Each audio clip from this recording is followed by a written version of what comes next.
Good morning. Alright, I'm going to show you how to change the blade drive in your Andis clipper. Most of the Andis clippers have the exact same blade drive, so they're pretty universal amongst all of them.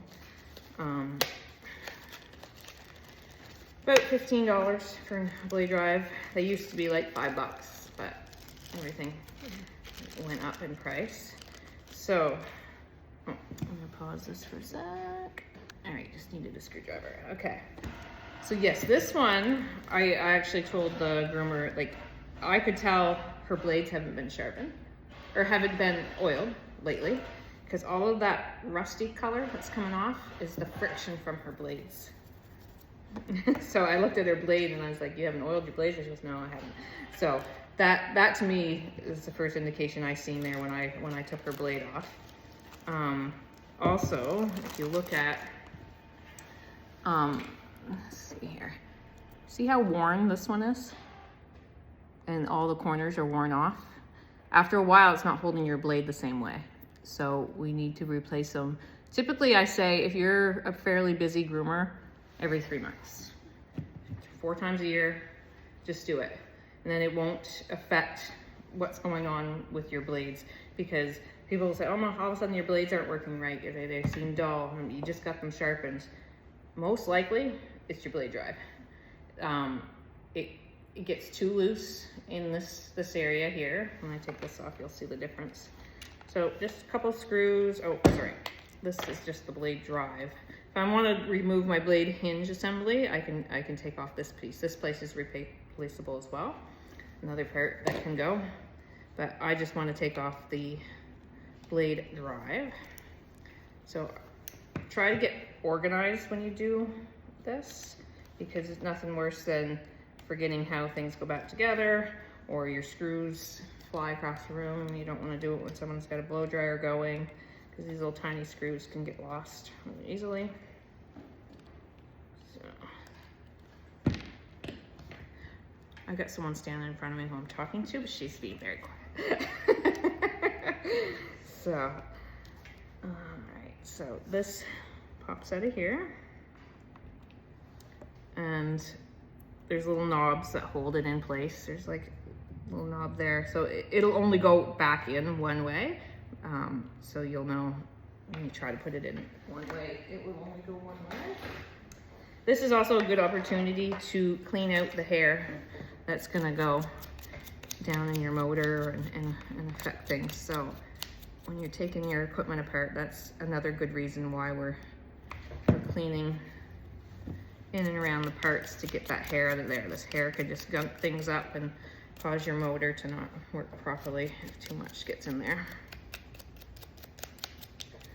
So you'll also see there's grease in the new one, and no more grease left in here. So grease is important for all these parts in here. So even if you weren't replacing this and you noticed there was no more grease in there, getting a tube of grease from your, I don't have it here right now. It's just a little, I've got one, just a lubricator that I buy from Canadian Tire, and you can put a little gob on there once in a while to keep all the parts inside of your clipper working as well. So, old one, look how like loosey-goosey it is. It has no tension anymore. The ends are all worn off, and this in comparison to this one. I still kind of give it a little stretch. I don't want too much tension in there, but I do want to kind of mess with it right before I put it back in, just to give it a little looseness. I don't want anything too tight, but this is like blah, blah, blah, blah. Like it's very, very, very, very loose. So, and it just pops back in. This sometimes gets moved to the side a little too far, so you can just move that back to center. And then snap it into place. Like I said, there's little knobs on either side that snap. That one didn't snap, but it did go in. And then you put your screws back in. Easy peasy. You send this off to someone to do maintenance, they're gonna charge you like minimum $50 just to look at it. and then the part replacement. So you're probably paying 50 to 60 bucks for most places, and you gotta pay to mail it and all that. So just learning little things like this to do maintenance on your own equipment will save you some bucks. I like Andis. They have all their parts are replaceable. The housing, and make sure your screws go back in tight. Don't leave them loose. Should be nice and solid in there. But this little piece here sometimes breaks off.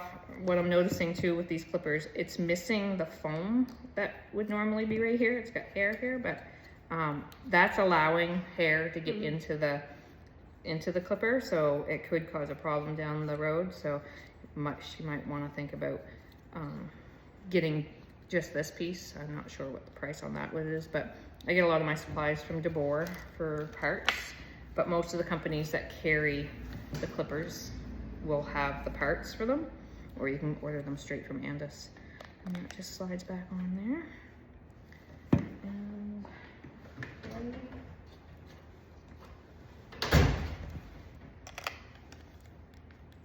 gotta plug my clippers in. Yeah, unplug when you're doing any kind of stuff with a screwdriver around electricity. So we did. Now we just gotta. She's laughing at me. Sorry. Okay. And it should.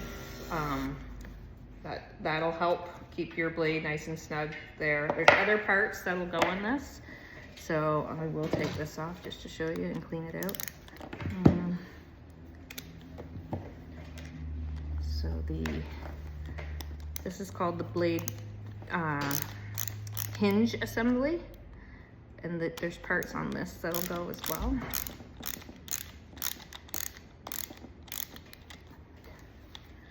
So I'll show you it all. Now I've replaced everything on an Andis before, everything right down to once the motor goes, no point, I'm gonna get a new clipper. But if you take care of your clippers, the motor should be the last thing that goes. The cords on these go a lot. They're really easily replaced. Alright,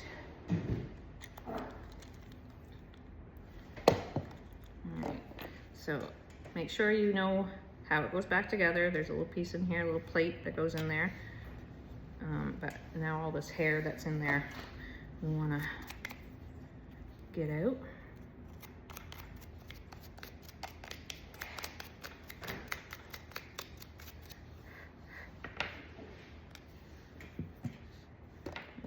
Back in there second, but this here is a part. There's several parts to it. There is this little latch that goes, this little hook here, when I push it, that's the little lever that you'll push up and down when you're pushing at the back of your clippers. And the little hook there, that's what comes up and over your blade and holds it on there.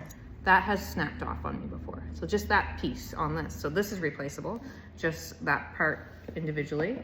And this whole piece is replaceable, because some of the things that'll go along with this is, this won't function as well anymore, the latch coming up and down, or these little springs. So see those little prongs on here? There's a prong here and a prong here. That's what holds this piece on. So when I slide it, there's little holes that go in there, and it slides up and over, and that's what holds that on. So those little springs as well can break off.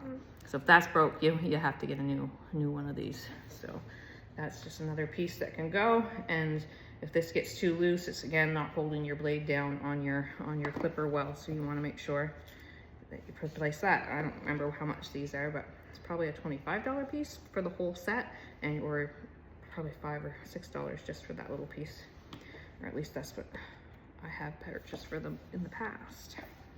And then we'll put it back together the way we found it.